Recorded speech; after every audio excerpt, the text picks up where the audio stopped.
चुनाव आयोग अपनी गलती को छुपाने के लिए नोटिस देते हैं और कहते हैं कि राहुल गांधी जी हल्फनामा दे। राहुल गांधी जी तो हम लोग सदन में संविधान का शपथ ले चुके हैं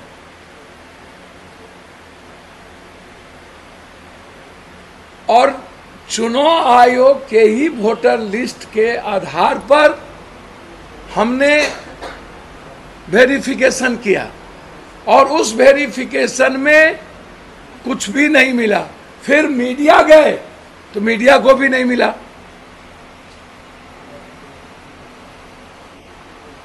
तो सीधा है कि भारत के आत्मा पर हमला है, भारत के लोकतंत्र पे हमला है, भारत के संविधान पे हमला है, भारत के मूल्यों पर हमला है, भारत के न्याय के मंदिर पर हमला है, भारत के लोकतंत्र के मंदिर पर हमला है। इसीलिए सुप्रीम कोर्ट को चाहिए इस पर पूरी जांच करे। वोट के अधिकार के लिए राहुल गांधी जी का यात्रा 17 तारीख से शुरू होगा और 14 दिनों तक ये यात्रा उनकी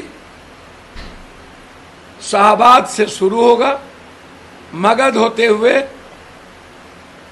आंध्र प्रदेश होते हुए, सीमांचल मिथिलांचल होते हुए गांधी मैदान तक जाएगी। हम लोग किसी कीमत पर बिहार के वोट के अधिकार को छीनने नहीं देंगे, गरीबों पर हमला होने नहीं देंगे। नया वोटर 5:30 बजे के बाद 1 करोड़, सीसीटीवी फुटेज गायब।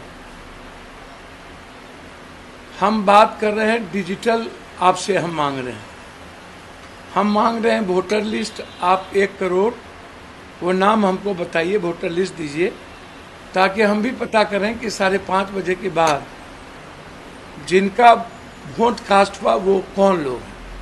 आप वो नहीं दे रहे हैं, आप कह रहे हैं कि सीसीटीवी फुटेज खत्म हो गया। 100 साल तक सीसीटीवी फुटेज खत्म नहीं हो सकता, हर चीज को हम रख सकते हैं। तो आपने उसको भी खत्म कर दी। तो चोरी का पूरी तैयारी, पूरा प्लान, नहीं तो आज राहुल गांधी जी आज प्राइम मिनिस्टर होते।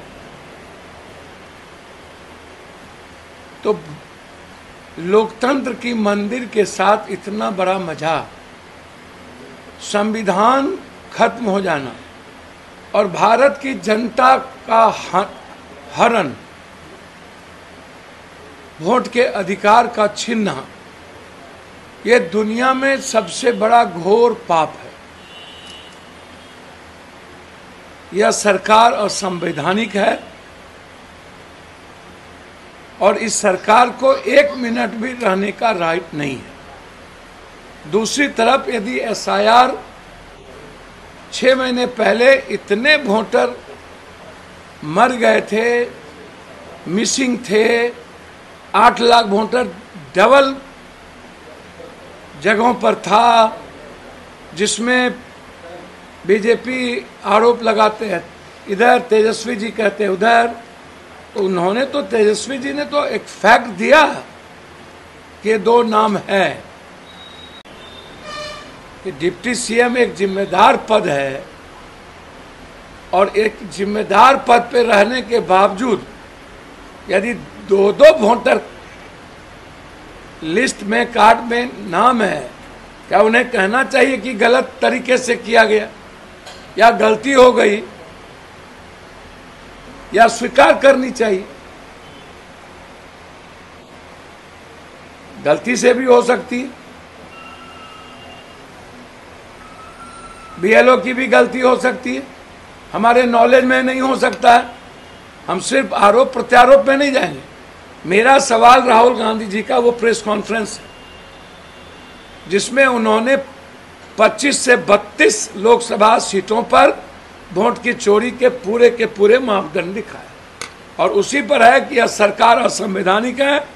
नरेंद्र मोदी भाई मोदी जी संवैधानिक प्रधानमंत्री आज के डेट में नहीं है।